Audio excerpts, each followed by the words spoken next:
Hello dear, आपका स्वागत है इस वीडियो के अंदर। इसके अंदर हम एवरेज स्टार्ट करने जा रहे हैं और सबसे पहला जो कंसेप्ट लेक्चर है उसके अंदर हम एवरेज के बेसिक्स करने वाले। और आगे बढ़ने से पहले आपको एक बात बता दूं कि जब भी हम किसी भी टॉपिक के बेसिक्स करेंगे तो मैं आपको कई ऐसी बातें बताऊंगा जो आपको पहले से पता होगी। डेफिनेटली हम वहीं से स्टार्ट करेंगे। हम एक चैप्टर को बिल्कुल शुरुआत से शुरू करेंगे। तो अगर आपको कुछ बातें बेसिक लग रही हैं कि ये तो बेसिक बातें हैं, आम बातें हैं, ये हमें पता है, तो बिलीव मी, मेरे लिए वो बातें सुपर बेसिक है। अपने कोर्स का जो मोस्ट डिफ़िकल्ट क्वेश्चन भी होएगा मेरे लिए वो बेसिक होएगा, क्योंकि मैं इतने सालों से मैथ टीच कर रहा हूँ। लेकिन फिर भी मैं आपको कुछ बेसिक बातें बताऊंगा, मेरे लिए सुपर बेसिक है, फिर भी आपके लिए बेसिक है। फिर भी क्यों? क्योंकि वो ज़रूरी हैं। यहाँ पर मैं सिर्फ आपको ये नहीं है कि एवरेज पढ़ा रहा हूँ, मैं आपको एवरेज उस तरीके से नहीं पढ़ा रहा, या कोई भी टॉपिक उस तरीके से नहीं पढ़ा रहा जैसे आपको स्कूल में पढ़ाया जाता है। मैं यहाँ पर एक नए नज़रिए से कई मैक्सिमम चीज़ों को देखने का एक नया नज़रिया मैं आपको दूंगा, एक नया पर्सपेक्टिव दूंगा, एक नए तरीके से आप चीज़ों को देखोगे। क्यों? बिकॉज हम चीज़ों को फास्ट करना चाह रहे हैं, हम अच्छे से सीखना चाह रहे हैं और हम उनको फास्ट करना चाह रहे हैं। और कुछ भी अगर नया आए तो उसको भी हम फास्ट कर पाएँ, नई तरह का क्वेश्चन आ जाए तो उसको भी हम फास्ट कर पाएँ। ये सारी चीज़ें हम अचीव करना चाह रहे हैं। तो उसके लिए क्या होएगा, जो मेरा पर्सपेक्टिव है वो मैं बिल्कुल स्टार्टिंग से बिल्ड करूँगा आपके लिए। तो चाहे बात कैसी भी हो, आपको बेसिक लगे, कैसी भी लगे, आपने सुननी है। जब आप फर्स्ट टाइम कोर्स को कर रहे हैं तो आपने हर एक बात सुननी है। जब आप कोर्स को रिपीट करेंगे तो आपने क्या करना है, फिर आप उसकी स्पीड बढ़ा सकते हो, सुननी तब भी है, या एक आधी बार तब काट सकते हो। तो बिल्कुल ही बेसिक है फिर। ठीक है, क्लियर है जी? तो स्टार्ट करें। ये काम नहीं कर रहा आज, रुको एक बार।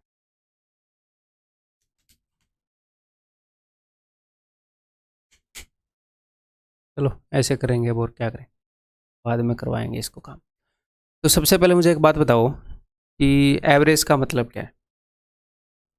What is average? अगर मैं ये बोलूँ कि आपकी फैमिली के अंदर इनकम 25,000 है, 25,000 जो इनकम है वो एवरेज इनकम है आपकी फैमिली की, तो इसका मतलब क्या है? तो कई बच्चे ये बोलते हैं कि भाई सबकी इनकम 25,000 है, ऐसा होना बिल्कुल भी ज़रूरी नहीं है। कई बच्चे ये बोलते हैं कि मैक्सिमम बंदों की इनकम 25,000 है, ऐसा होना भी ज़रूरी नहीं है। मैं आपको एक एग्जांपल देता हूँ।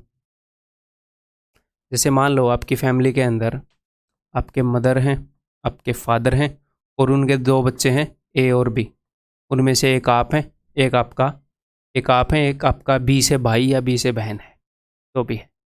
ठीक है, तो 4 बंदे हैं। यहाँ पर मदर की इनकम मैं मान लेता हूँ कि भाई 35,000 है, और फादर की इनकम हम मान लेते हैं, और आपकी इनकम हम मान लेते हैं जी 15,000 है। ठीक है, आपके भाई या बहन की इनकम हम मान लेते हैं 0 है, वो भी पढ़ रहे हैं, छोटा भाई बहन मान लो।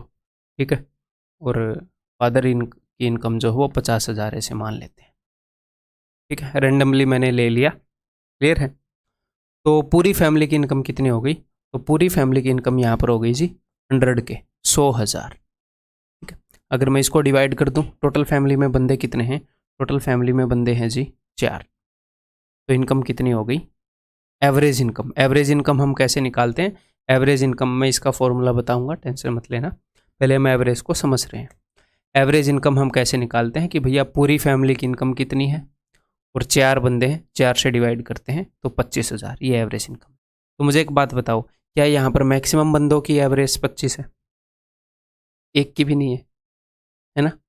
ज़्यादातर बंदे 25 के आसपास हैं? नहीं, ज़रूरी नहीं है। ये 0 वाला 25 से कितना ज़्यादा दूर है, ये 50 वाला 25 से कितना ज़्यादा दूर है ना? तो ये हमने कैसे अचीव किया? फिर एवरेज इनकम 25 कैसे आई? एवरेज इनकम का मतलब क्या है एवरेज का? तो ये सबसे पहले आपके सामने रहा एवरेज का मतलब। एवरेज का मतलब है the per head value obtained on equal distribution is called as average. Hindi में बताऊं कि प्रत्येक के पास जो मान आएगा बराबर बांटने पर उसे हम औसत कहते हैं। एवरेज को हिंदी में हम क्या कहेंगे? औसत।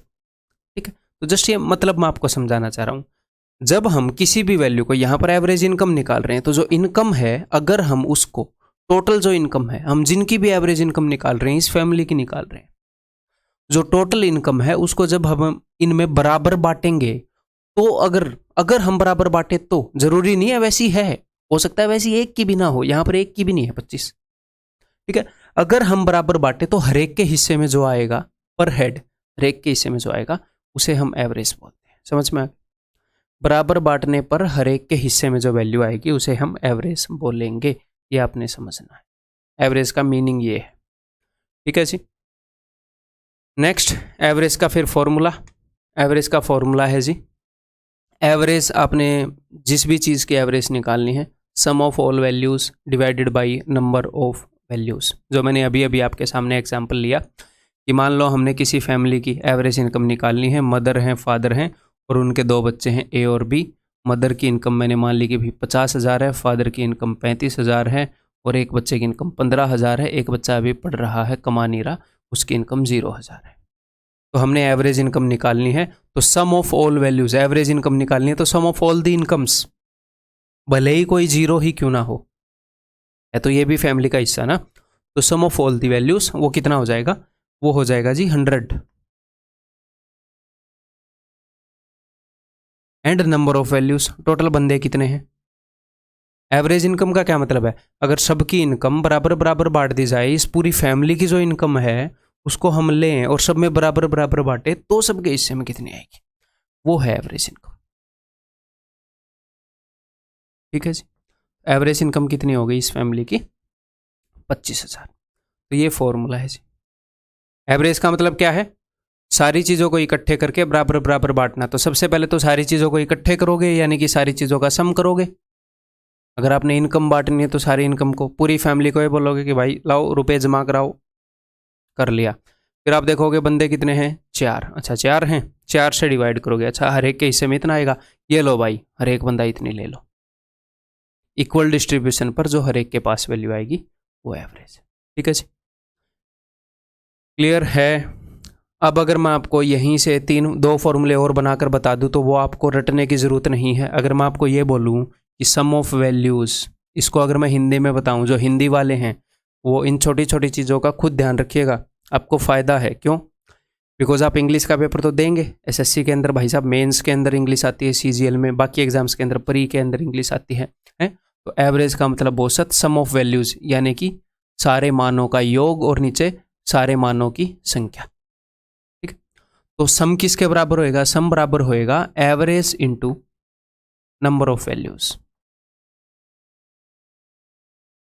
इसके लिए आपको अलग से रटने की जरूरत नहीं है, इतनी समझ तो आपने होएगी कि भैया अगर सम ऑफ वैल्यूज निकालना है तो नंबर ऑफ वैल्यूज ऊपर आकर मल्टीप्लाई हो जाए। अगर मुझे नंबर ऑफ वैल्यूज निकालनी है कि भैया कितनी वैल्यू है जिनकी एवरेज निकालनी थी, तो यानी कि सम ऑफ वैल्यूज डिवाइडेड बाई उनकी जो एवरेज है। ठीक है, टोटल वैल्यू जो डिस्ट्रीब्यूट की गई है और हर एक के हिस्से में कितनी आई, उससे पता लग जाएगा कि बंदे कितने हैं। टोटल इनकम थी 100,000 और हर एक के हिस्से में आई 25,000, तो पता लग गया कि अच्छा 4 बंदे थे। 25,000 अगर हम 100,000 को बांटेंगे तो 4 बंदे होंगे, तो नंबर ऑफ फैमिली मेंबर्स 4 थे। ठीक है, ये क्लियर है भाई। ये तीनों फॉर्मूले मैं एक्सपेक्ट कर सकता हूँ, आप सिर्फ इसे एक फॉर्मूले को याद रखें, इसे समझे, बाकी समझने की ज़रूरत ही नहीं है। ये समझा तो ये सब कुछ आप समझ गए, लेकिन लिख तीनों लो अपनी नोटबुक के अंदर। तो इस लेक्चर के अंदर हम इस बेसिक फॉर्मूले के ऊपर, हम इस बेसिक समझ के ऊपर क्वेश्चंस करने वाले हैं। बहुत सारे क्वेश्चंस प्रैक्टिस करेंगे। और मैं बहुत सारे क्वेश्चंस क्यों प्रैक्टिस करता हूँ, इसलिए प्रैक्टिस करता हूँ बताने को, तो मैं आपको सिर्फ ये बताकर 4-5 क्वेश्चन करा के छोड़ दूँ। आप एग्ज़ाम में जाकर नई चीज़ देखो, इसमें आपको फ़ायदा है, या यहीं पर मैं आपको सारी चीज़ें दिखा दूँ, यहाँ पर आप मेहनत कर लो और एग्ज़ाम में आपको नई चीज़ें नहीं मिलेंगी, बहुत रेयर नई चीज़ें मिलेंगी, इन्हीं का कुछ ना कुछ रूप मिलेगा। जितनी भी पॉसिबिलिटीज़ हैं अपने सिलेबस के अंदर रिलेवेंट रहकर वो सारे क्वेश्चन मैं आपको करवाऊँगा। तो क्या होएगा, रियल तैयारी ये होती है कि हम तुक्के के सहारे जाएँ एग्ज़ाम में, या ये होती है कि हम तैयार होकर जाएँ। तो मैं आपको तैयार करके भेज रहा हूँ। कोर्स के अंदर एनफ लर्निंग करवा रहा हूँ, एनफ प्रैक्टिस करवा रहा हूँ। ठीक है, दोनों चीज़ें। उसके बाद यही चीज़ें रिपीट करनी है, कुछ भी नहीं करनी। करो भाई, मेरे बताने से पहले सारे क्वेश्चन करो। हमेशा की तरह आसान क्वेश्चन से स्टार्ट करेंगे, धीरे धीरे अपने लेवल को बढ़ा देंगे। P, Q, R and S are 4 friends P, Q and R have 365, 465 and 475 rupees respectively. How much should S hedge so that the average money with them is 400? ये बोल रहे हैं कि S के पास कितने रुपए होने चाहिए ताकि उनके पास एवरेज मनी 400 हो। टोटल बंदे कितने हैं? 4 बंदे हैं। अगर इनकी एवरेज 400 होएगी तो सम कितना होएगा? एवरेज यानी कि अगर हर एक के पास 400 रुपये इक्वल डिस्ट्रीब्यूट करने पर हर एक पर 400 आने चाहिए, तो 4 बंदे हैं तो टोटल कितने रुपए होने चाहिए? टोटल रुपए होने चाहिए 1600। और ये बोल रहे हैं कि इन 3 बंदों के पास इतने हैं, तो बताओ चौथे के पास कितने होंगे? तो चारों के पास 1600 होने चाहिए, 1600। 3 के पास आप ऐड कर लो तो चौथे के पास जो बचे खुचे हैं वो होने चाहिए। तो इन तीनों को मैं ऐड कर रहा हूँ, 4 4 8 और 3 11, 1100 बिकॉज ये 100 प्लेस पर है। 6 और 6 12 और 7 19, 190, 1100 और 190 1290, 5 और 5 10, 1305। तो टोटल मनी चारों के पास होना चाहिए 1600। किसके पास होना चाहिए? PQRS के पास। और PQR के पास है, अगर आपको याद है तो अभी हमने कैलकुलेट किया 1305। ठीक है, तो ये पता लग जाएगा इसके पास कितना होना चाहिए। तो भाई ये हो जाएगा 295। It will be 295, that is option C. Clear है जी? किसी को कोई डाउट? क्लियर है? अगर इसमें भी डाउट आए तो दोबारा से देखो, समझो, खुद सोचो, बहुत ही बेसिक क्वेश्चन है। ये बताओ,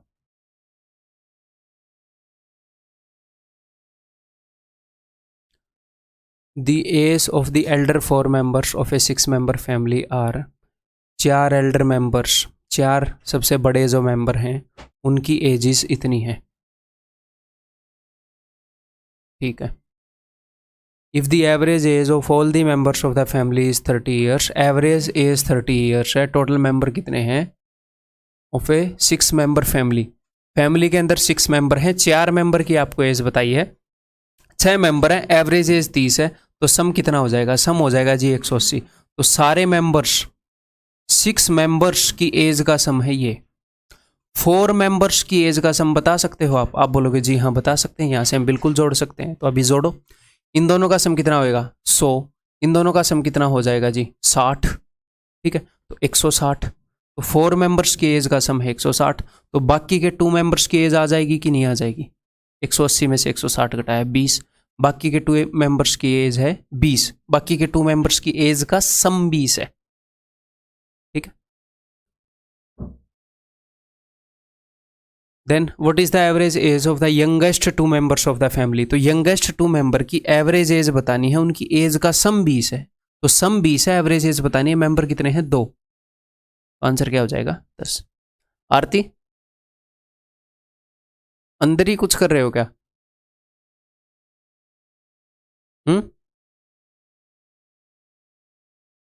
अच्छा, चलो ठीक है ना।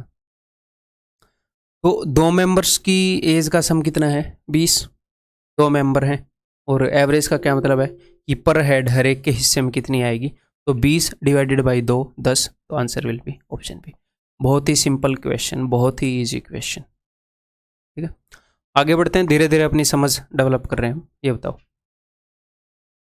ये CGL Tier 2 का क्वेश्चन है, देखता हूँ आप किस मेथड से करोगे।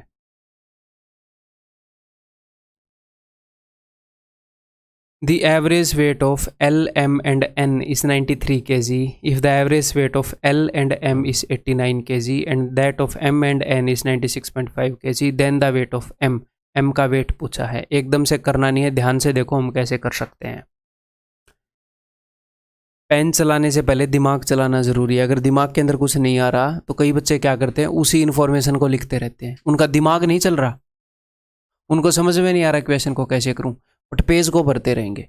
अगर दिमाग में कुछ सॉल्यूशन नहीं आ रहा तो ये नहीं है कि आप पेन चलाओगे, आप सोचो, सोचना डिले मत करो, सोचो, कुछ भी लिखो मत।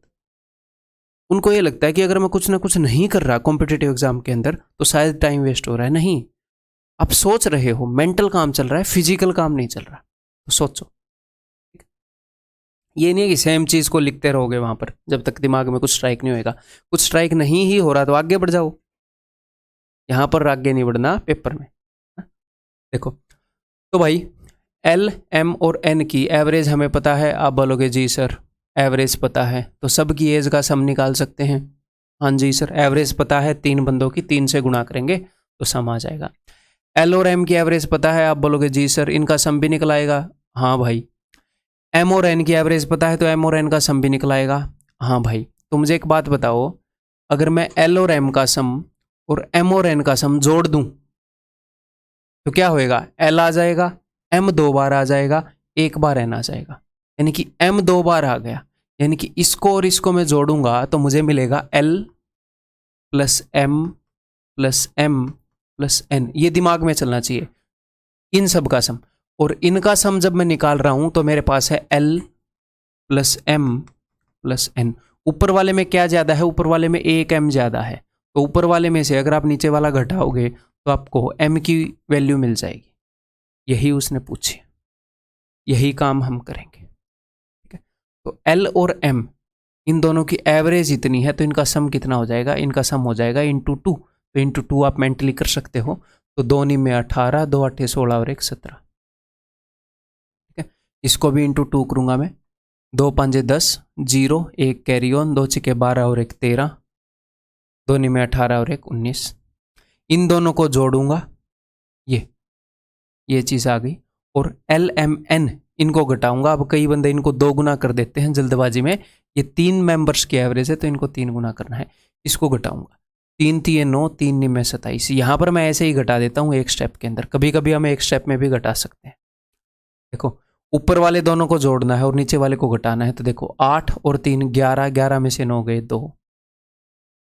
ठीक है, 7 प्लस 9 माइनस 7, 7 से 7 गया, बच गया 9। 1 और 1 2 माइनस 2 0, 92।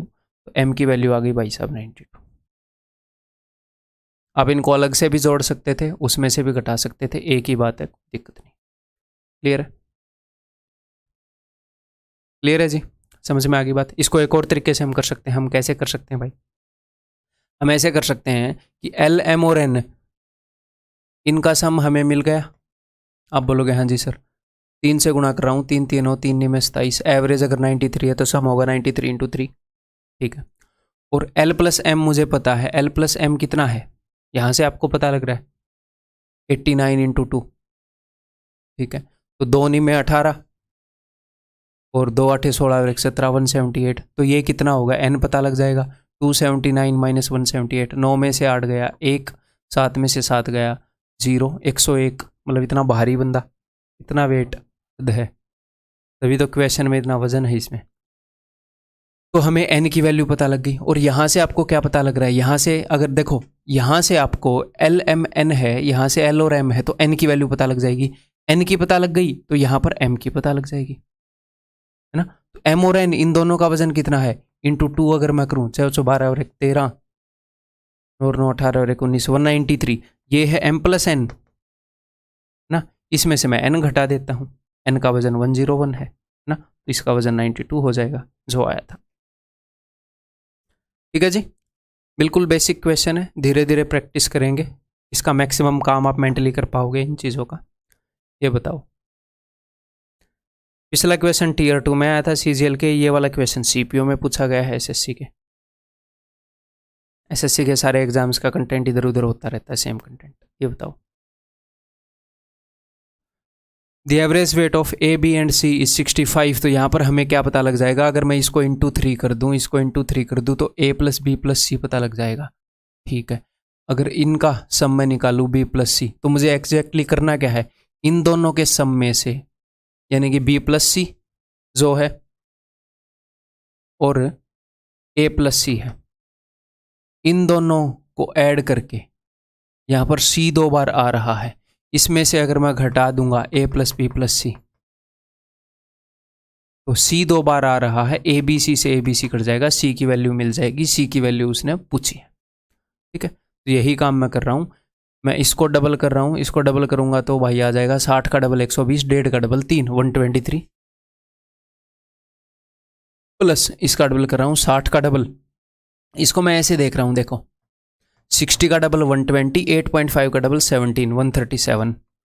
ठीक है, इन दोनों का सम तो इजीली आ जाएगा 260। ठीक है, उसमें से मैं घटा दूंगा a प्लस बी प्लस सी।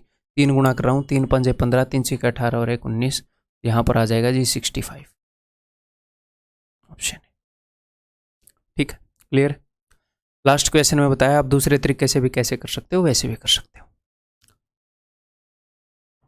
ये बताइए,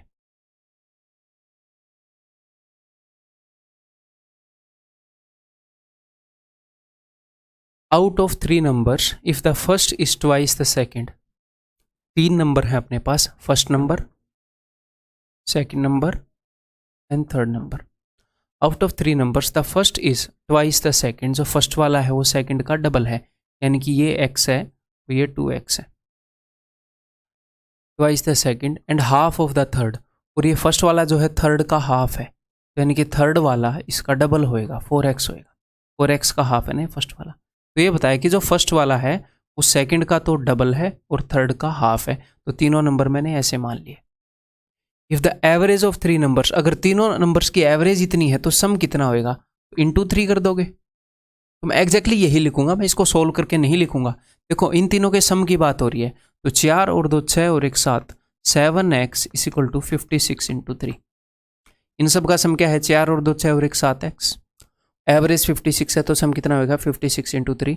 इनको सोल्व मत किया करो, क्यों सर, आप इसको गुणा करोगे फिर काटोगे, काम को आप डबल कर रहे हो। ठीक है, ऐसे गुणा मत किया करो, ऐसे लिख लिया करो। देखो कितना ईजी है। x is equal to 24, x की वैल्यू 24 आ गई। अब देखो पूछा क्या है, the average of first and third number, पहले और तीसरे नंबर की एवरेज, पहले नंबर और तीसरे नंबर की एवरेज। तो एवरेज क्या होती है, सम divided by 2, 4x plus 2x 6x divided by 2, ये होगी एवरेज। तो दैट इज 3x। 3x की वैल्यू निकालनी है, x की वैल्यू है 24, 3x की वैल्यू आ जाएगी 3 इंटू 24 72। ठीक, क्लियर है। ऐसा ही एक और क्वेश्चन करोगे, इसी टाइप का क्वेश्चन दो तो करो। यहाँ पर ये द्वितीय है, किसी महान व्यक्ति ने लिख दिया, पिछले क्वेश्चन में भी मैंने देखा था। ती की मात्रा बड़ी आएगी, अभी तो बहुत ज़्यादा दिन हो गए हिंदी लिखे। हिंदी का टॉपर रहता था मैं अपनी क्लास में। द्वितीय तृतीय तो बड़ी मात्रा आएगी।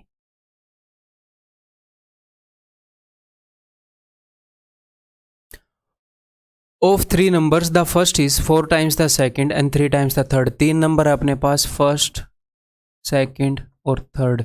इन तीनों नंबर में से जो फर्स्ट है that is 4 times the second, वो सेकंड का 4 गुना है। यानी कि ये फर्स्ट नंबर ऐसा होएगा कि ये 4 का मल्टीपल होएगा, किसी संख्या का 4 गुना ये हो सके, मैं इसको 4 का मल्टीपल मानना पसंद करूंगा। और थर्ड का 3 गुना है तो मैं इसको 3 का मल्टीपल भी मानना चाहूंगा। तो 4 और 3 का मल्टीपल मैं इसको मानूंगा 12x। तो ये इसका 4 गुना है तो ये हो जाएगा 3x, 3 चौके 12। इसका 3 गुना है तो इसको 3 से डिवाइड करो, 4x, ये 4x है, इसका 3 गुना है। तो आपने ऐसे इनको अज्यूम करना पड़ेगा। अब इसने क्या बताया, the average of all the 3 numbers, इनकी एवरेज अगर इतनी है तो इनका सम कितना होएगा भाई, 3 नंबर की एवरेज 95 है तो 95 इंटू 3, तो इनका सम कितना है 12 और 4, 12 और 3 15 और 4 19, 19x इनका सम है। और जो बंदे ने बताया है उसके हिसाब से है 95 इंटू 3, 19 5 95, x की वैल्यू आ जाएगी भाई 15। अब वो जो भी पूछेगा हम बता देंगे। What is the third number, तो थर्ड नंबर की वैल्यू क्या हो जाएगी 4 इंटू 15, x की वैल्यू 15 है तो this will be 60, option B. Clear, ठीक। और हाँ, यहां पर मैं x को अज्यूम कर रहा हूं तो क्या है, देखो हम आपने कभी भी ये नहीं सोचना कि x मानने से लेंदी होता है, x ना मानने से छोटा होता है। क्यों, क्योंकि ये बात सच भी है, ये बात झूठ भी है। कभी कभी x मानने से लेंदी हो जाएगा, कभी कभी x ना मानने से लेंदी हो जाएगा, अनकंफर्टेबल हो जाएगा। तो हमें किसी भी मेथड से प्यार नहीं करना, किसी भी मेथड से हेट नहीं करनी, हमें बेस्ट मेथड चाहिए। हमें क्वेश्चन के हिसाब से जो बेस्ट मेथड स्ट्राइक हो सकता है, जो बेस्ट अप्रोच है, हमें वो चाहिए। हमें अपने सिलेक्शन से प्यार है, ना कि मेथड से।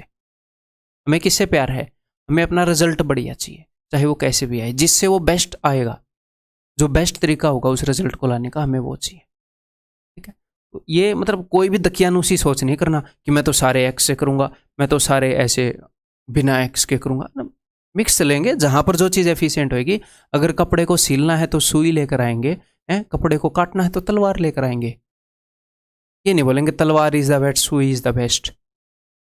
जगह मैटर करती है, कौन सी चीज़ चाहिए कि इस क्वेश्चन में दिस इज बेस्ट, इस क्वेश्चन में दिस इज बेस्ट है। ये मैं आपको सिखाऊंगा कि कैसे आप चीज़ों को देख सकते हैं।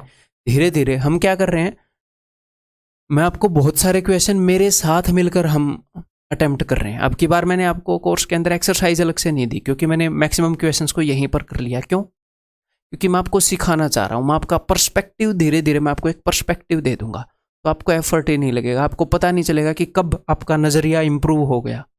आपको खुद ब खुद चीज़ें स्ट्राइक करेंगी। बस आपको मेरी एक बात माननी है कि आपने चीज़ों को रिपीट करना है भाई साहब। जब तक आप रिपीट नहीं करेंगे, मुझे एक बात बताओ, आपका ऐसा दिमाग है क्या एक बार पढ़ के सारी चीज़ें याद हो जाती है आपको?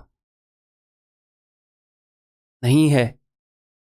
बुक एक बार करिए और आपको सारी चीज़ें याद हो गई, नहीं हो सकती। ठीक, आपको मूवी ही याद नहीं होगी एक बार में, बुक तो छोड़ो, माइन्यूट डिटेल अगर 1 महीने के बाद खुद से देखोगे तो एक बुक का पूरा रस, जैसे गन्ने का जूस निकालते हैं, एक बार गन्ने को डाल दिया तो उसका पूरा रस नहीं निकलता। कितनी भी बढ़िया मशीन हो, दोबारा डालने पर रस निकलता ही निकलता है। ठीक है, और गन्ने की मशीन भले ही अच्छी आ जाए, हम तो मेन एग्जाम पर फोकस करें। तो मैं कहना क्या चाह रहा हूँ, आप एक बुक को या एक कोर्स के पूरे कंटेंट को यूज नहीं कर पाते अगर आप एक बार करते हैं तो मिनिमम 3 बार, मिनिमम है ये। अगर कोई ज़्यादा ही भयंकर इंटेलिजेंट बंदा है तो भी मिनिमम 3 बार, मिनिमम। 5 बार और 10 बार करोगे तो आपको हमेशा फायदा होगा, बहुत भयंकर फायदा होगा, क्वेश्चन को उड़ा उड़ा के आओगे। ठीक है, करें जी। The average of 5 positive numbers is 56. Okay. If the first number is 3/4 of the sum of the last 4 number, ये क्या बोल रहा है कि अपने पास फर्स्ट नंबर है, ये फर्स्ट नंबर है, और 2 3 4 5 ये लास्ट के 4 नंबर है। फर्स्ट नंबर जो है आपने करना क्या है, एग्जामिनर की बात माननी है। ये CGL 2019 Tier 2 का क्वेश्चन है, बिल्कुल भी टफ नहीं है, एग्जामिनर की बात माननी है। तो फर्स्ट नंबर है that is 3/4 of the sum of the last 4 number.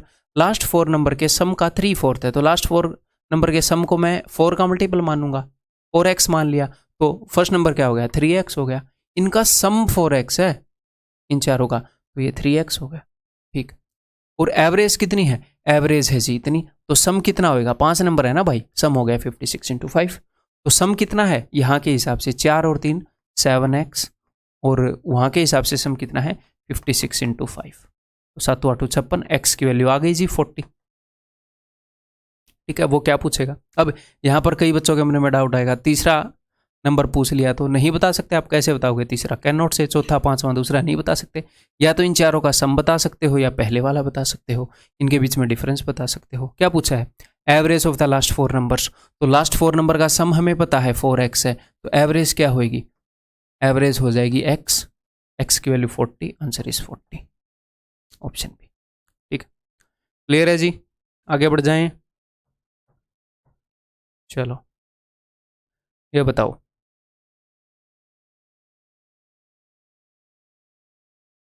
The average monthly expenditure of a family was rupees 18,600 during the first 3 months. पहले 3 महीने तक एवरेज मंथली एक्सपेंडिचर वो बता रहा है। पहले एक बार क्वेश्चन को पढ़ ले, मैं आपको बता दूं हमने निकालना क्या है। Rupees this much during the next 4 months and rupees this much during the last 5 months of a year. If the total savings during the year was, तो पूरे साल की ये सेविंग्स है, पूरे साल की total saving during the year. ठीक है, this much. Then the average monthly income, हमें इनकम निकालनी है। तो देखो उसने हमें ऊपर एक्सपेंडिचर बता दिया, इनकम क्या होती है, इनकम होती है भाई साहब एक्सपेंडिचर प्लस सेविंग, होती है कि नहीं। ऊपर उसने एक्सपेंडिचर बता दिया 3 महीने का ये, 4 महीने का ये, 5 महीने का ये, जो भी उसने बता दिया, और उसने नीचे सेविंग टोटल बता दी। तो मैं टोटल एक्सपेंडिचर निकालूंगा, टोटल सेविंग निकालूंगा, उनको जोड़ दूंगा, इनकम आ जाएगी। ठीक, क्लियर है। एवरेज मंथली इनकम पूछी है तो मैं एक बार टोटल इनकम निकाल लूँ, उसको 12 से डिवाइड करेंगे तो एवरेज भी आ जाएगी। ठीक है, यहाँ पर इसको करने के कई तरीके हैं, लेकिन जिस हिसाब की वैल्यू है बेटर रहेगा। इन वैल्यूज़ के साथ हम इतना इजीली खेल नहीं पाएंगे, बड़ी बड़ी वैल्यूज़ है, बेटर है हम कन्वेंशनल मेथड से चले जाएं। कि 3 महीने का है ना ये, तो इंटू 3 महीने के एक्सपेंडिचर का सम आ जाएगा। ये कितने महीने का है? 4 महीने का एक्सपेंडिचर है, तो 4 महीने के एक्सपेंडिचर का सम आ जाएगा 4 इंटू दिस। ये एवरेज है अगले 4 महीने की। उससे अगले 5 महीने का एवरेज एक्सपेंडिचर इतना है, तो सम कितना हो जाएगा पूरे 5 महीने का? तो मुझे एक्सपेंडिचर का सम मिल जाएगा सारे का, सारी सेविंग का सम मेरे पास है। इनको मैं जोड़ूंगा, मेरे पास पूरे साल की इनकम आ जाएगी, उसको 12 से डिवाइड कर दूंगा। सिंपल है। तो करें काम शुरू। इसको 3 गुना करो भाई, 18 3 54 और 18 इट विल बी 558।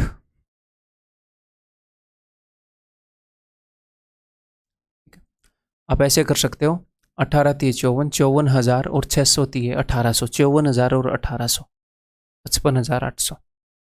ठीक है, इसको 4 गुना करोगे तो मैं 2 बार डबल कर सकता हूँ, या फिर 21 को जब मैंने 4 गुना किया, 21,000 को 4 गुना किया तो 84,000 84,000, और 750 को अगर मैं 4 गुना करूँगा तो 3,000 आएगा। डबल करने पर 1,500, फिर डबल करने पर 3,000, तो 84 और 3 87,000। देखो आपकी कैलकुलेशन की प्रैक्टिस मैं रियल क्वेश्चन से करवा रहा हूँ। ये एक्चुअल क्वेश्चन है SSC CHSL 2020 का। कुछ कैलकुलेशन क्लास में आपको स्पेसिफिकली दे सकता था, कुछ क्वेश्चन के माध्यम से होगी, क्योंकि क्वेश्चन में ही फास्ट करना है ना चीज़ों को, और हर एक क्वेश्चन में लगेगी नहीं। यहाँ पर वैल्यूज बदलते ही ये लगेगी नहीं, तो हम प्रैक्टिकली देखेंगे, जहाँ पर कर सकते हैं वहाँ पर करते रहेंगे। मैं कैसे करता है एग्जाम में, ठीक है। हो सकता है इसको अब मैं 5 से गुणा कर दूँ, ठीक है। या फिर आप एक और काम कर सकते हो, यहाँ से एक 2 उठा के इसको दे दो, तो ये क्या बन जाएगा? ये बन जाएगा 10, और 10 का मतलब क्या है? एक 0 ही चिपकानी है। तो यहाँ से 2 उठाओगे तो उसको 2 से भाग करोगे, तो आप क्या करोगे? 1 1 4 2 0, और यहाँ से 2 उठाकर इसको दिया तो उसके नाम की एक 0। 5 से मल्टीप्लाई आप ऐसे कर सकते हो। जैसे आप 5 इंटू 84 करोगे तो आप ऐसे मान लो ना, यहाँ से एक 2 उठा के इसको दे दिया तो ये क्या बन गया? ये बन गया 42, और ये 2 जब यहाँ पर गया तो 10 ही बना, तो इसको हाफ करके 0 चिपका दो। तो मैंने क्या ये रट रखा हाफ करके 0 चिपका दो? नहीं, मैं मन मन में 2 का आदान प्रदान करता हूँ, तो मुझे कभी भी रटना ही नहीं पड़ता। ये तो रटेंगे तो यार पता नहीं कब गलती हो जाएगी, कब डबल करना होगा, कब हाफ करना होगा, गड़बड़ हो जाएगी। मैं उतना रिस्क नहीं लेता, ठीक है। तो ये सारे एक्सपेंडिचर आ गए। अब इनके अंदर सेविंग जोड़ दूं, जोड़ देते हैं भाई। ये है 143 143 020 020, यही है ना? जी, लेट्स ऐड देम। 0 2 8 और 2 10 1 10 19 20 2 10 10 20 2 4, ठीक है। इसको मैं डिवाइड करूंगा जी 12 से, क्या आएगा? आसपास ही हैं सारे। 12 3 36 4, 12 3 36 4, 12 3 36 4, 3 3 3 कहीं पर आया है? 3 3 3, यानी कि ये वाला उत्तर होएगा, ऑप्शन है, ठीक है। उसके बाद भी 42 आया था, 12 3 36 12 5 60, बिल्कुल यही वाला उत्तर होएगा, ऑप्शन है, ठीक है। आगे बढ़ जाएं, ये बताओ फिर।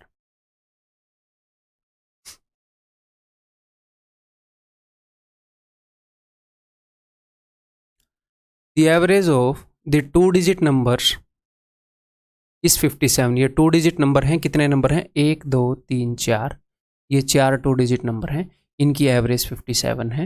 What is the average of this and this? यानी कि हमें x की वैल्यू चाहिए, तो कोई बड़ी बात नहीं है, बिल्कुल आसान है, ध्यान से समझिए। देखो यहाँ पर ये जो x है, या फिर इसको हम ऐसे समझते हैं, मान लो एक 35 है, तो यहाँ पर इस 5 की वैल्यू क्या है? 5 की वैल्यू है 5, और इस 3 की वैल्यू क्या है? इस 3 की वैल्यू है 30।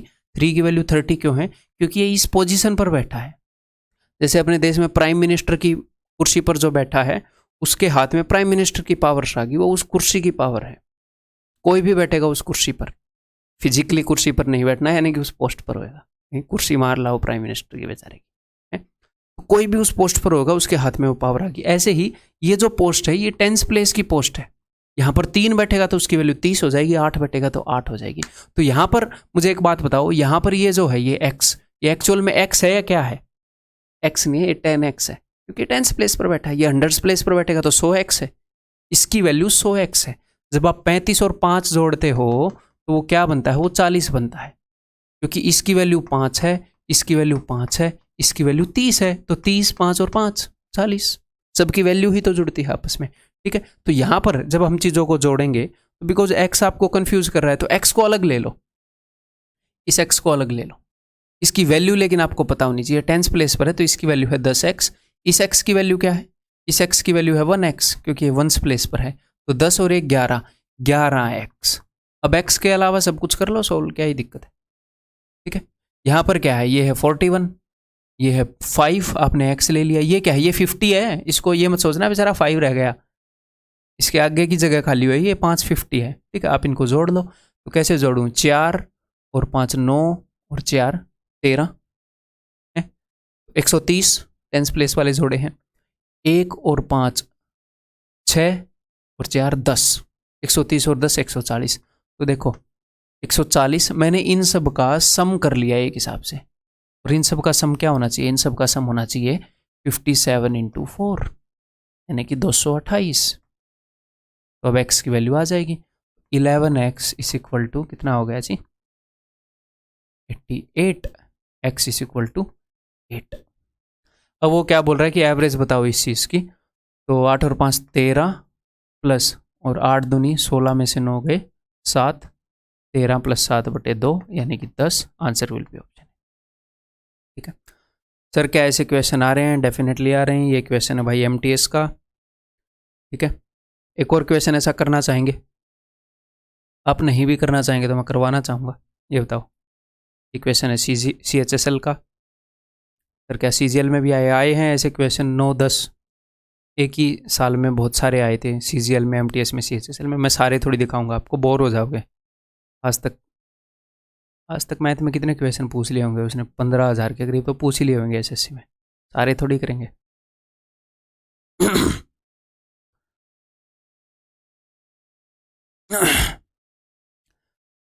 तो ये देखें the average of the 3 digit numbers, ये सारे 3 डिजिट नंबर है, कितने भाई 1 2 3 4 5 3 डिजिट नंबर है, उनकी एवरेज इतनी है, तो सम कितना होगा, दिस × 5, मैं इन सब का सम कर रहा हूँ। अब क्लियर है, मैं यहाँ से x को छीन रहा हूँ, यहाँ पर x की वैल्यू क्या है 10x, ये क्या है 100x, और ये क्या है 1x, 100 + 10 110 + 1 111x, मैंने सारे x ले लिए 111x प्लस, ठीक है। अब बाकी सबको जोड़ेंगे, बाकी सबको जोड़ने के कई तरीके हैं, ठीक है, ऊपर नीचे लिखकर जोड़ दो ऐसे 335, x गायब है तो यहाँ पर आप लिखोगे 205, x की जगह कुछ नहीं है ना, खाली है, यहाँ पर आप लिखोगे 35 और वहाँ पर लिखोगे 630 एंड 406, या फिर ऐसे ही मेंटली जोड़ दो, कोई फर्क नहीं पड़ता, ठीक है।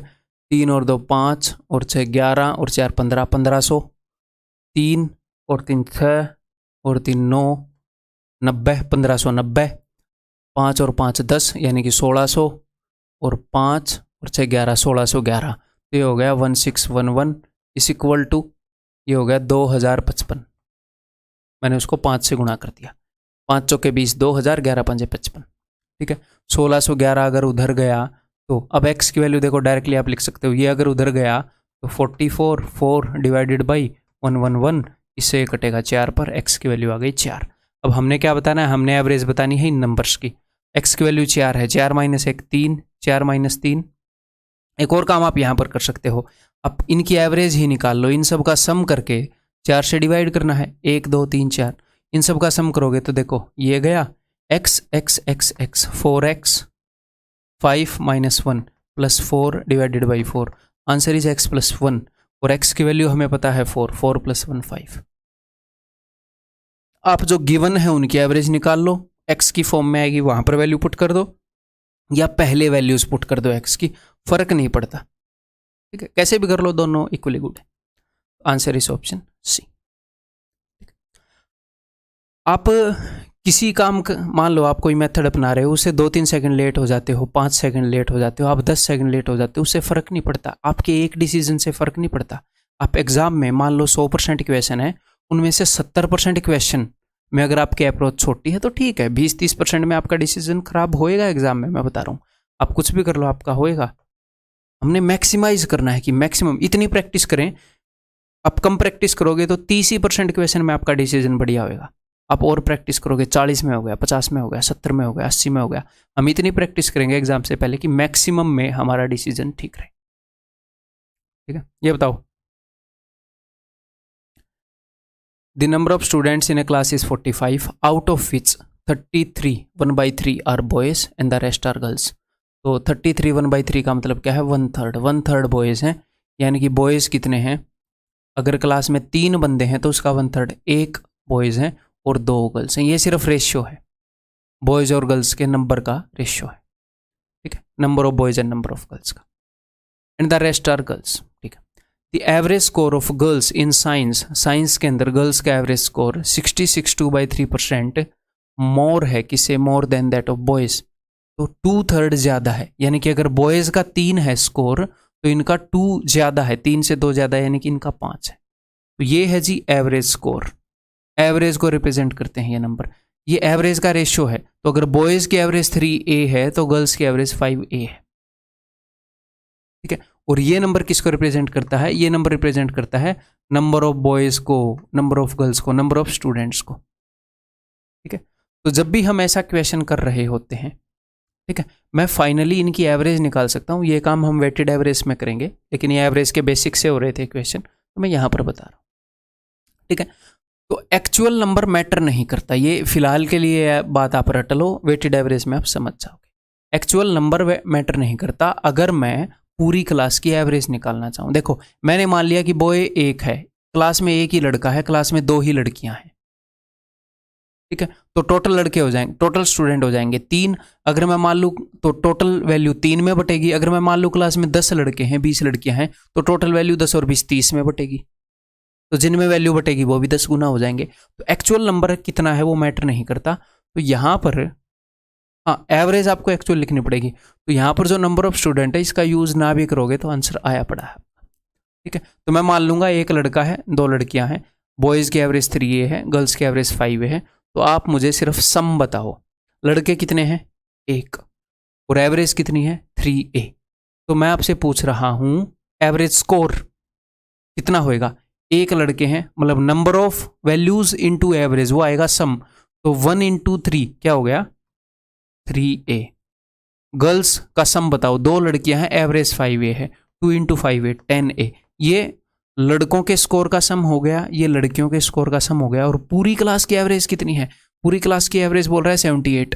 पूरी क्लास में बंदे कितने हैं 1 और 2 3, इसी रेशियो को यूज करेंगे। 1 लड़का है, 2 लड़कियां हैं, 3, तो सम कितना होएगा 78 × 3। बस आपको एक ही वैल्यू मिल जाएगी। वो या ये पूछेगा या ये पूछेगा, इनका डिफरेंस पूछेगा, इनका सम पूछेगा, यही पूछेगा, जो भी पूछेगा वो पूछ ही यही सकता है। तो 3A + 10A 13A, 13A = this, 13 × 6 = 78, A = 18। Then the average score of girls, girls का एवरेज स्कोर A की वैल्यू 18, 18 × 5 = 90, आंसर इज ऑप्शन सी, ठीक, क्लियर। एक क्वेश्चन से क्लियर नहीं होएगा, और क्वेश्चन पूछूंगा, टेंशन मत लो। ये बताओ अब, the total number of students in class A and B is 92, okay. The number of students in A is 30% more than that in B।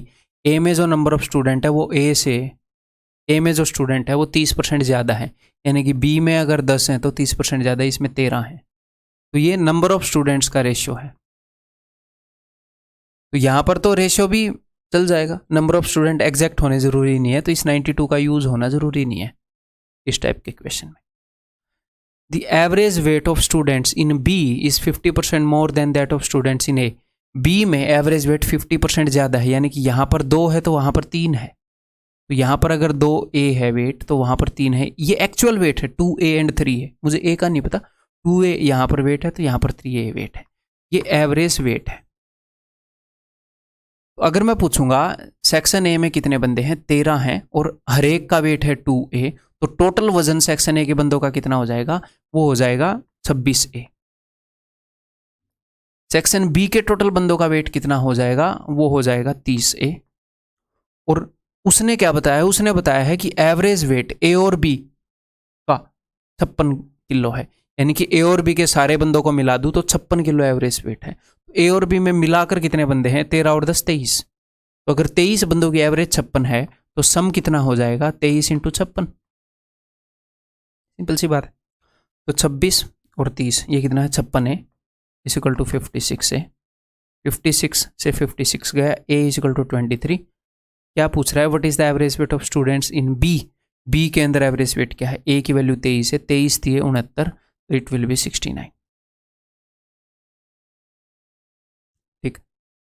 Clear? एक और क्वेश्चन करना चाहोगे ऐसा? नहीं भी दिल कर रहा तो मैं करवाऊंगा, ये करो।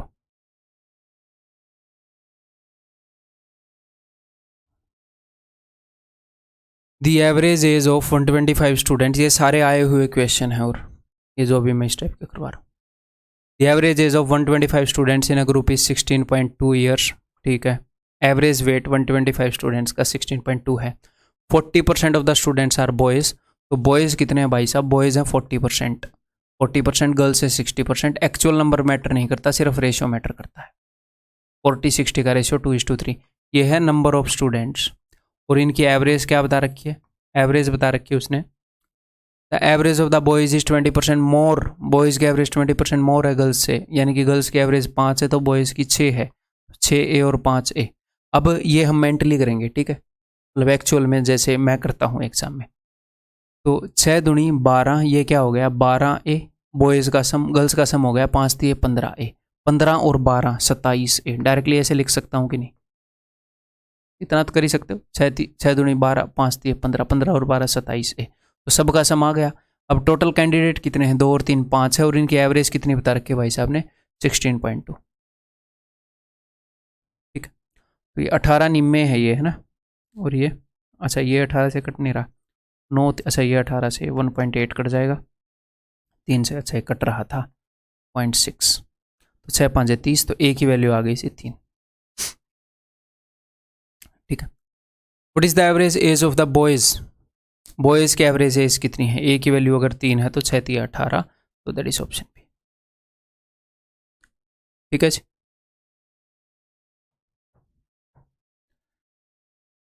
ये बताओ,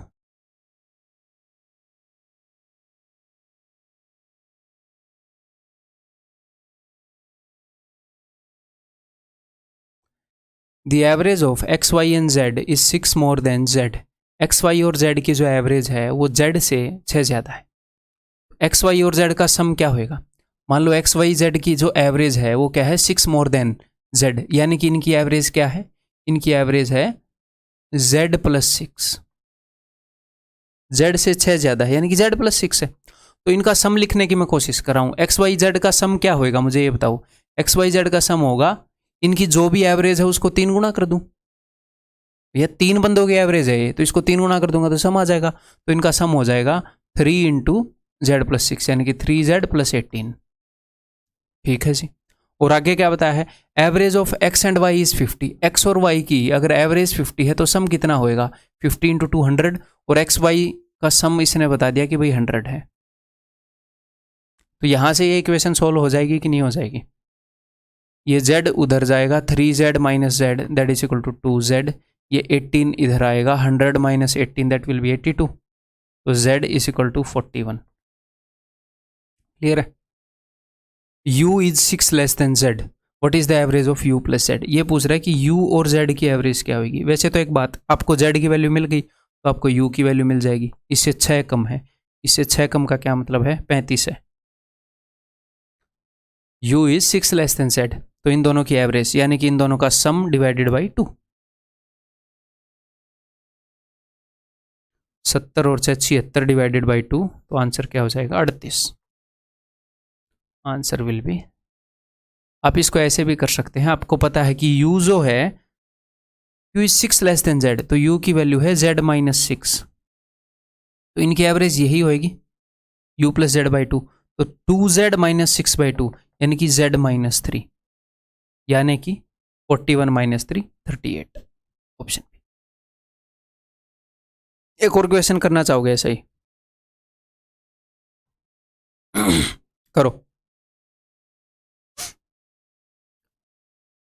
the average of 3 numbers A B and C is 2 more than C, यानी कि इन तीनों नंबर्स की जो एवरेज है वो सी से 2 ज़्यादा है, यानी कि उसको मैं सी प्लस 2 लिख सकता हूँ। तो इनका सम क्या होएगा? ए बी और सी का, यानी कि A plus B plus C is equal to इनकी एवरेज का 3 गुना, यानी कि 3C प्लस 6 ये है। और उसने क्या बताया? Average of A and B is 48 sorry, A और बी की एवरेज 48 है, तो सम क्या होएगा? 48 इंटू 2 यानी कि 96। तो ए और बी का सम उसने बता दिया 96, इसकी जगह 96 plus C is equal to 3C plus 6, तो सब कुछ तो हो गया। सी अगर उधर जाएगा तो 2C इज इक्वल टू 6, अगर इधर आया तो सब्ट्रैक्ट होएगा 90 and C is equal to 45।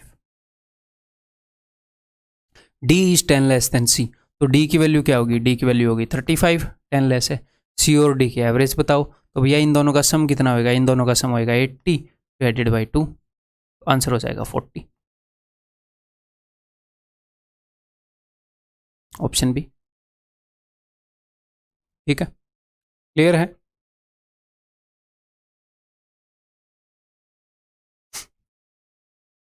ये बताओ,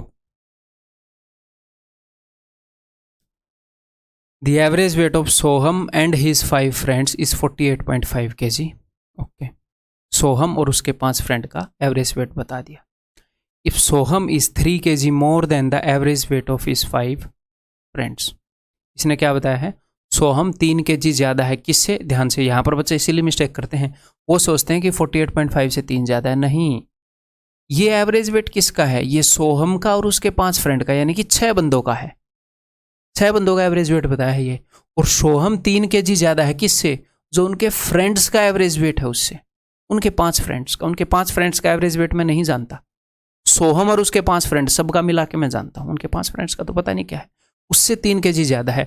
तो ये सोहम है, ये इसके 5 फ्रेंड्स हैं, 5 फ्रेंड्स, इनका एवरेज वेट मैंने मान लिया जी x है, पता नहीं इनका क्या है, इनके बारे में थोड़ी पता है। तो सोहम का वेट क्या हो जाएगा? सोहम का वेट हो जाएगा x + 3। सोहम का वेट इनकी एवरेज से 3 ज़्यादा है। ठीक है, तो अब देखो जरा ध्यान से, 6 के 6 बंदों का एवरेज वेट इतना है, तो 6 बंदों का सम मैं निकाल सकता हूँ कि नहीं? 6 बंदों की एवरेज दे दी, सोहम और उसके 5 फ्रेंड की, सम निकाल सकते हैं? निकाल सकते हैं। तो 5 बंदों की एवरेज दे दी, तो सम क्या होएगा? सम हो जाएगा x × 5। 5 बंदों का एवरेज वेट x है, तो इन 5 बंदों के सम, इन 5 बंदों के वेट का सम है 5x, सोहम का वेट है x + 3, तो सब का सम कितना हो जाएगा? 5x + x, 6x + 3।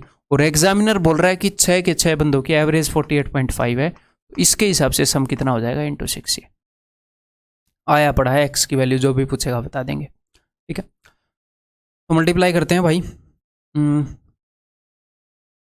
6 × 0.5 3 आ जाएगा, 6 8 48 और 3 51, 5 कैरी, 6 चौके 24 और 5 291 है। वैसे इसको मैं काट ही देता। रुको, आप इसको सोल्व तो कर ही लोगे, अभी मेरे दिमाग में एक चीज़ आई है। देखो 6 × 0.5 करोगे तो 3 बनेगा, इधर के 3 से मैंने 6 × 0.5 काट दिया, तो 6 × 48 = 6x। 6 से 6 का x की वैल्यू 48 है। अगर आप समझ पाए तो बहुत बढ़िया, नहीं तो आप इसको सोल्व कर ही लोगे, मुझे पता है। तो x की वैल्यू 48 है।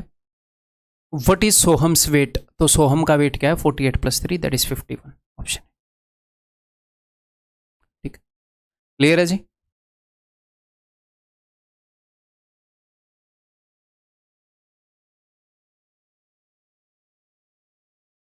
ये करो, क्वेश्चन को करना बड़ी बात नहीं है, लेकिन मैं आपको मेथड बताऊंगा इस क्वेश्चन को करने का। मतलब इसको अच्छे से एक्सप्लोर करेंगे, ये सिचुएशन बार बार आती है, 2-2 का पेयर, तो अच्छे से एक्सप्लोर कर लेंगे बस एक बार, कुछ चीज़ें दिमाग में सेट हो जाएंगी हमारे। The average age of Akhil and Sunita is 51। ठीक है, Sunita and Veena is 31 and Veena and Akhil is 33। अखिल और सुनीता की एवरेज एज 51 है, तो अखिल और सुनीता की एज का सम क्या होएगा? अखिल और सुनीता की एज का सम 51 × 2। एक तो मैं इसको इस तरीके से कर सकता हूँ, बिल्कुल बेसिक से। ठीक है, सुनीता और वीणा की एज का सम मैं यहाँ पर लिखूँ, और वीणा और अखिल की एज का सम मैं यहाँ पर लिखूँ। जब मैं इन सबको जोड़ूंगा तो 2 बार ए आएगा, 2 बार एस आएगा, 2 बार वी आएगा, तो हर एक चीज़ 2 बार आ जाएगी। ठीक है, या फिर इसको मैं कैसे देख सकता हूँ, ध्यान से सुनिए, इसको मैं ऐसे देख सकता हूँ, अखिल और सुनीता की एवरेज एज अगर 51 है, अखिल + सुनीता / 2, अखिल + सुनीता / 2 कर लो, या फिर a/2 + s/2 कर लो, बात एक ही है। तो एक हिसाब से हो क्या रहा है? एक हिसाब से ये हो रहा है कि अखिल की उम्र का आधा और सुनीता की उम्र का आधा 51 है। ठीक है, अगली जगह क्या होएगा? s/2। ऐसे मैं लिखने के लिए नहीं बोल रहा, ऐसे हम दिमाग में सोचेंगे। आगे से जब ये क्वेश्चन आएगा तो आप इसको थोड़े से कुछ सेकंड दोगे ना, मैं इसको रट के नहीं बैठा, मैं सोचता हूँ थोड़ी देर, लेकिन मैं लिखता नहीं। मेरा लिखने का टाइम, इतना लिखने में कितना टाइम लगेगा, ज़्यादा टाइम लगेगा यार, मेरा लिखने का टाइम बच जाएगा।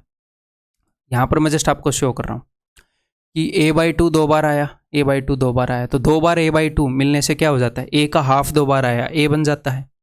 2 बार s/2 आने से क्या होता है, s बन जाता है। 2 बार v/2 आने से क्या होता है, v बन जाता है। तो एक हिसाब से जब हम इन सबको जोड़ते हैं, जब हमारे पास ऐसा केस हो कि हमें a + b, b + c और c + a को जोड़ना है, तो हमारे पास 2 बार a, 2 bar b, 2 bar c आता है। ये तो बिल्कुल कॉमन सेंस की बात है। लेकिन जब हम a/2 को जोड़ेंगे तो 2 बार a/2 मिलकर 1, यानी कि जब ऐसी सिचुएशन में उसने एवरेज बता रखी है, तो जब आप इन सबको जोड़ोगे ना भाई, तो आपको तीनों का सम मिल जाएगा। आपको क्या मिल जाएगा, आपको मिल गया a + s + v = 51 + 31 + 33, ये मिल गया डायरेक्ट। ठीक है, अब मैं निकालना क्या चाह रहा हूँ, मैं निकालना चाह रहा हूँ वीणा की उम्र। तो आप ये देखो, अगर वीणा की उम्र निकालनी है तो a + s की उम्र घटानी पड़ेगी ना। a + s की उम्र देखो कहाँ पर गिवन है, यहाँ पर गिवन है। तो इनकी उम्र की एवरेज 51 है, लेकिन आपको तो इनका सम घटाना है, a + s घटाना है। तो आपको घटाना है, ऊपर वाले में से आपको घटाना है 51 - 51। मैं ऐसे कर देता हूँ, ये लो, ये लो। इसके लिए कोई चीज़ रटने की जरूरत भी नहीं है।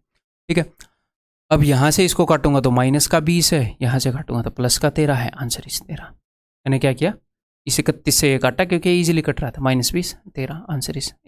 यहाँ पर आप रट भी सकते हो कि तीनों को जोड़कर अगर वीणा की निकालनी है तो इसका डबल घटाओ, लेकिन इतना ऐसे रटेंगे क्यों, ये चीज़ें तो हम सोच सकते हैं। एवरेज दे रखी है, सबको जोड़ेंगे तो ASV आएगा, वो एक बार आएगा।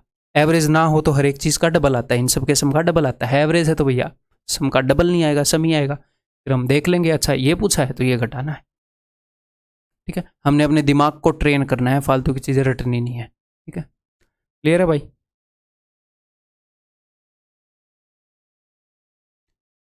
A retailer opens her outlet on all 7 days of the week.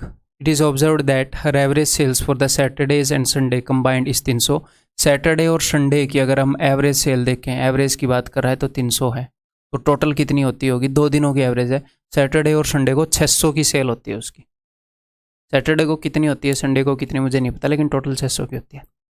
And 200 for the remaining 5 days, और बाकी के जो 5 दिन है उनकी एवरेज 200 है, तो बाकी के 5 दिनों में बंदा 1000 रुपये कमा ले रहा है। एवरेज 200 है 5 दिन की, तो 1000 रुपये कमा ले रहा है। For a month starting on a Saturday, एक मंथ सैटरडे से स्टार्ट हो रहा है। It was found that the total sales were this much, which among the following month it could be. देखो, सबसे पहले ये बोल रहा है कि मार्च, जनवरी, अप्रैल, फरवरी क्या हो सकता है। तो सबसे पहले मुझे एक बात बताओ, इन महीनों में फ़र्क क्या होएगा अगर होएगा तो सोचो ज़रा।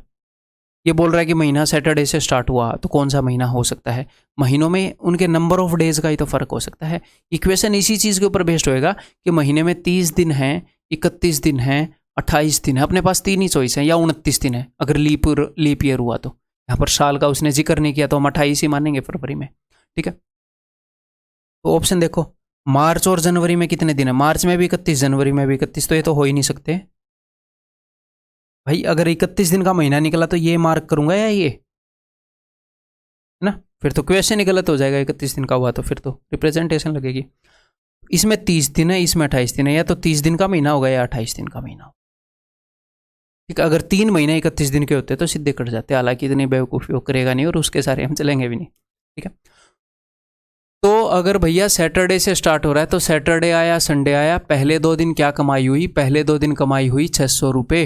फिर अगले 5 दिन, अगले 5 डेज कितनी कमाई हुई, 1000 रुपये। यहाँ पर एवरेज 300 है, 2 दिनों में 600 कमाए, 5 दिन की एवरेज 200 है, तो 5 दिन में 1000 कमाए, तो टोटल 1600 रुपये कमा ले रहा है। कितने दिनों में, एक हफ्ते में, एक हफ्ते में, एक वीक में। एक महीने के अंदर एटलीस्ट 4 वीक तो होते ही हैं, 7 दिन होते हैं हफ्ते में, 7 चौके 28, 28 दिन में 4 हफ्ते हो जाएंगे, तो 28 डेज में ये 6400 कमा लेगा 28 दिनों में। तो अगर फरवरी का महीना होता तो ये 7000 कभी नहीं कमा सकता, 6400 ही कमाता। अप्रैल है। या फिर अब आप क्या कर सकते हो, ये दिन खत्म कब हुए हैं, ये दिन शुरू कब होंगे, शुरू हो रहे हैं सैटरडे संडे पर, तो 2 दिन बचे हैं, तो सैटरडे संडे में ये फिर से 600 रुपये कमा लेगा, तो 6400 और 6600 7000। हालांकि इसकी ज़रूरत नहीं होनी चाहिए एग्जैक्ट निकालने की, क्योंकि अब हमें पता चल गया फरवरी तो हो नहीं सकता, फरवरी में तो एक कमाई कितने पाता, 29 दिन की भी होती तो भी ये 7000 तो कमा नहीं पाता। Option B. ठीक है। हाँ, अगर यहाँ पर ये होता कि इसकी इनकम 6700 होती, फिर महीना हो सकता है कि फरवरी का हो, लीप वाला हो। इतना एक्स्ट्रा दिमाग आजकल मतलब आज तक तो वो लगाता नहीं है, चीज़ों को सीधी सीधी स्टेट करता है। फरवरी का क्वेश्चन आएगा तो वो लीप ईयर या नॉन लीप ईयर बताता है। तो answer will be option B. ठीक है, ये बताओ, there are 7 numbers, the average of the first 3 numbers is 13 less than the average of all the numbers and 3 less than the average of the last 3 numbers. Okay, 7 number हैं, first 3 की बात करी है, last 3 की बात की है, fourth number की बात करी है। तो मैं एक बार जल्दी से लिख दूं ताकि मैं आपको बता पाऊँ। ये बोल रहा है कि द एवरेज ऑफ फर्स्ट 3, उसने बता दिया कि फोर्थ नंबर जो है वो 87 है, यहाँ पे लिख लेते हैं, फोर्थ नंबर 87 है। ठीक है, there are 7 number, the average of first 3 number is 13 less than the average of all the number. सारे नंबर की एवरेज मैंने मान ली ए, तो फर्स्ट 3 की है a माइनस 13, इससे 13 कम, and 3 less than the average of last 3, last 3 numbers की जो एवरेज है उससे 3 कम है। तो इसमें 3 जोड़ूंगा तो इनकी आ जाएगी, इसमें 3 जोड़ रहा हूं तो ये आ गई a माइनस 10। ठीक है, इनकी एवरेज पता चल गई, इनकी एवरेज पता चल गई, चौथे की वैल्यू पता चल गई, सबकी एवरेज पता चल गई। तो सम को इक्वेट कर दो, सम को इक्वेट कर दो। अगर इन 3 नंबर्स की एवरेज इतनी है तो सम कितना होएगा भाई, तो सम होएगा इनटू में 3, यानी कि 3a माइनस 39। चौथा नंबर क्या है, चौथा नंबर है 87। इन 3 नंबर्स की एवरेज इतनी है तो सम कितना होएगा, सम होएगा 3a माइनस 30। सातों नंबर का सम आ गया, और सातों नंबर की एवरेज a है तो सम क्या होएगा 7a। बस इसको इक्वेट करना था। 3a 6a, उधर है 7a, 6a उधर जाएगा तो यहाँ पर बच जाएगा a, और यहाँ पर क्या बच गया भैया 39 और 30 69, 87 माइनस 69 बोले तो 17 में से 9 गए 8, 18, एक वैल्यू आ गई सी 18। ठीक है, clear. Find the average of the 7 numbers, 7 numbers की जो हमने एवरेज मानी थी वो a है, यानी कि 18 है। Answer is option B. ठीक है, क्लियर है।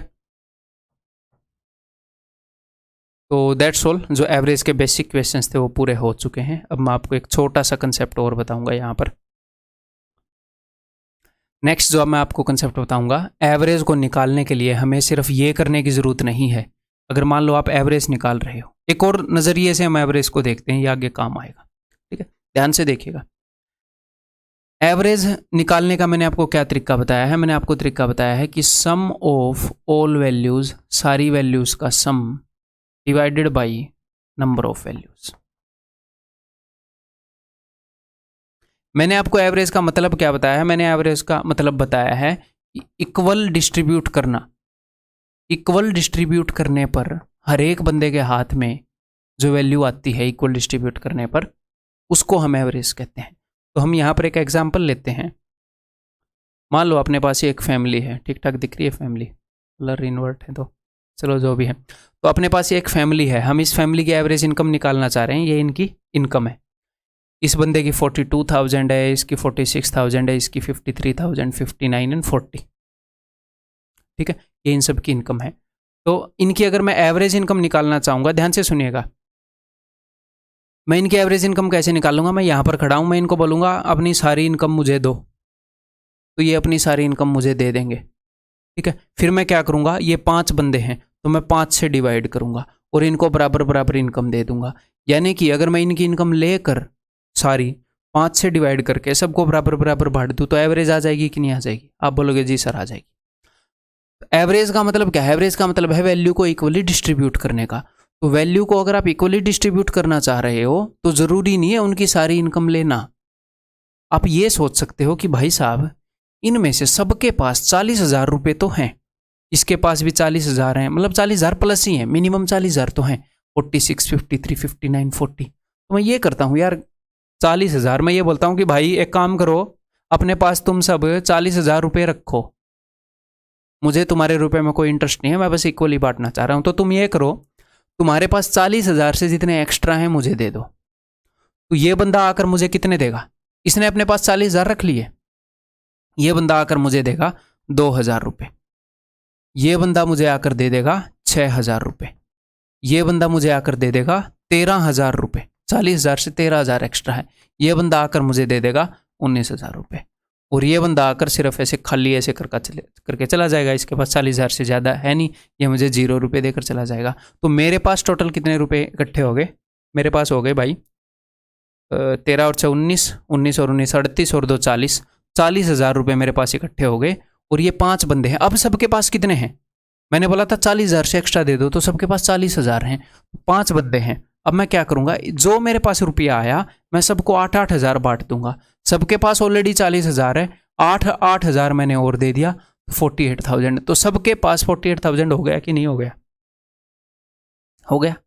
मैंने रुपए को इक्वली डिवाइड कर दिया, बस मैंने सारे रुपए को नहीं लिया, मैंने कुछ रुपए को ले लिया, मैंने 40,000 डिसाइड कर लिया। मैं 35,000 डिसाइड कर सकता था कि नहीं कर सकता था, कि 35,000 से एक्स्ट्रा दे दो, मेरे पास थोड़ा सा ज्यादा रुपया एक्स्ट्रा आ जाता, मैं उसको बांटता, फाइनली वो इक्वली बटने पर 48,000 ही होएगा। अगर मैं बेईमानी ना करूँ तो बीच में एक आधे रुपये में मार लूँ तो अलग बात है, ठीक है। क्लियर है, बात समझ में आ गई। तो मैथमेटिकली, अब ध्यान से सुनिएगा, मैथमेटिकली मुझे जो इनकी सबसे छोटी वैल्यू है वो या उससे कम माननी भी जरूरी नहीं है। मैं ये भी मान सकता हूं कि भाई साहब सब अपने पास 50,000 रुपये रख लो, मैं ये मान लूं, मैंने एक हिसाब से किया क्या, फिर से मैं अपने वर्ड्स को फ्रेज करता हूं, मैंने ये बोला कि सब अपने पास 40,000 रुपये रख लो, या फिर मैं ये मान लेता हूं कि इन सब की एवरेज मैंने 40 मान ली, 40 से जितना भी ज़्यादा इनके पास होगा ये मुझे दे देंगे। तो मैं इस 40 की बजाय मैं ये भी मान सकता हूं, मैंने खुद ही इनकी एवरेज 50 मान ली, मान लो। अब ध्यान से सुनिएगा, ये बंदा मुझे कितने रुपए देकर जाएगा, ये मुझे -8 देकर जाएगा। तो मैथमेटिकली ये पॉसिबल है, ऐसे तो ये -8,000 रुपये तो मुझे कैसे देगा, है ना। तो मैथमेटिकली हम कुछ भी वैल्यू मान सकते हैं। दूसरा बंदा मुझे -4, जो मैंने एवरेज मानी उससे 4 कम है, अगला बंदा मुझे +3, अगला बंदा मुझे +9, ये वाला बंदा मुझे -10 रुपये देगा। तो मेरे पास रुपए अगर माइनस में भी इकट्ठे हुए तो मैं माइनस वाले रुपए भी बांट दूंगा, ठीक है। तो ये देखो जी, क्या हो गया, 8 और 4 12 और 10 22, माइनस का 22 और 9 और 3 12 प्लस का 12, मेरे पास रुपए इकट्ठे हो गए माइनस का 10, डिवाइडेड बाई टोटल बंदे 5 हैं तो माइनस का 2, तो जो मैंने माना था उससे 2 कम, एवरेज इज 48। तो फिर से 48 आ गई कि नहीं आ।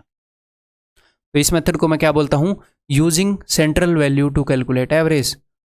कभी कभी हमें एवरेज निकालनी है तो हमें सबको जोड़ना जरूरी नहीं है, कुछ क्वेश्चन में ये काम आएगा आगे, ठीक है। तो मैं अपने मन से कुछ भी वैल्यू मान सकता हूं। तो सर कैसी वैल्यू मानेंगे, जो कैलकुलेशन को आसान करे।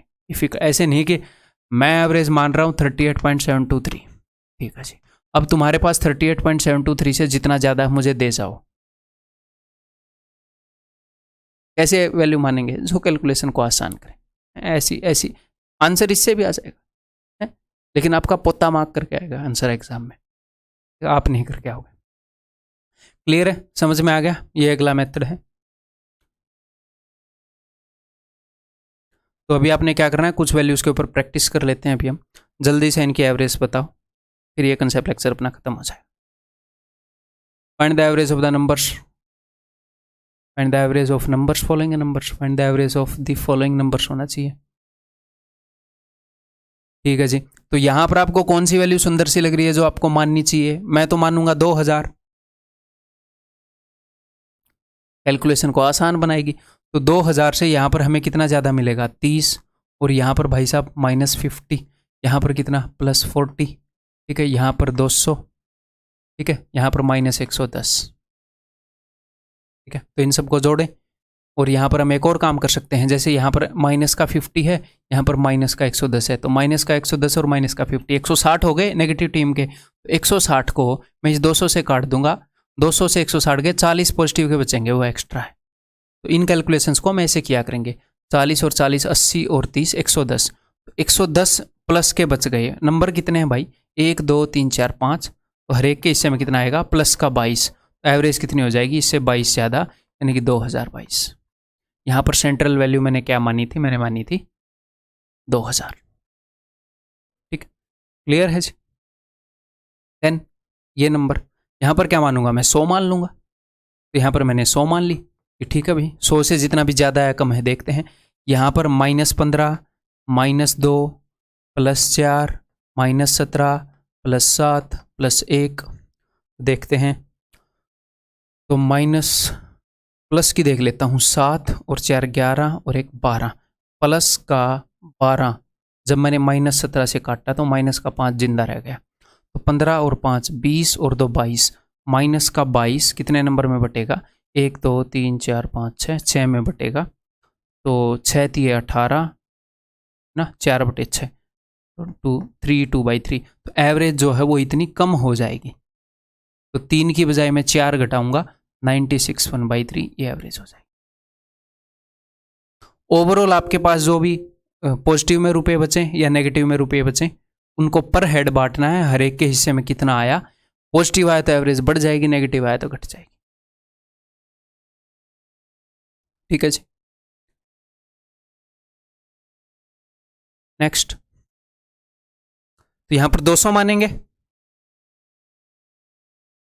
ठीक है, माइनस का 20 माइनस का 3 प्लस का 15 प्लस का 7 प्लस का 16 माइनस का 17 तो माइनस का 20 और 3 माइनस का 23 और 17 माइनस का 40 माइनस का 40 हो गया। तो 16 और 15 31 होता है। 31 और 7 कितना होता है 38 होता है। तो माइनस का 2 बच गया माइनस का 2 कितना में बटेगा 1 2 3 4 5 6 में बटेगा -1/3। तो एवरेज इतनी कम हो जाएगी जी। यहाँ पर एवरेज कितनी आई थी, यहाँ पर एवरेज आई थी 2022। जो भी आई थी क्या ही फर्क पड़ता है।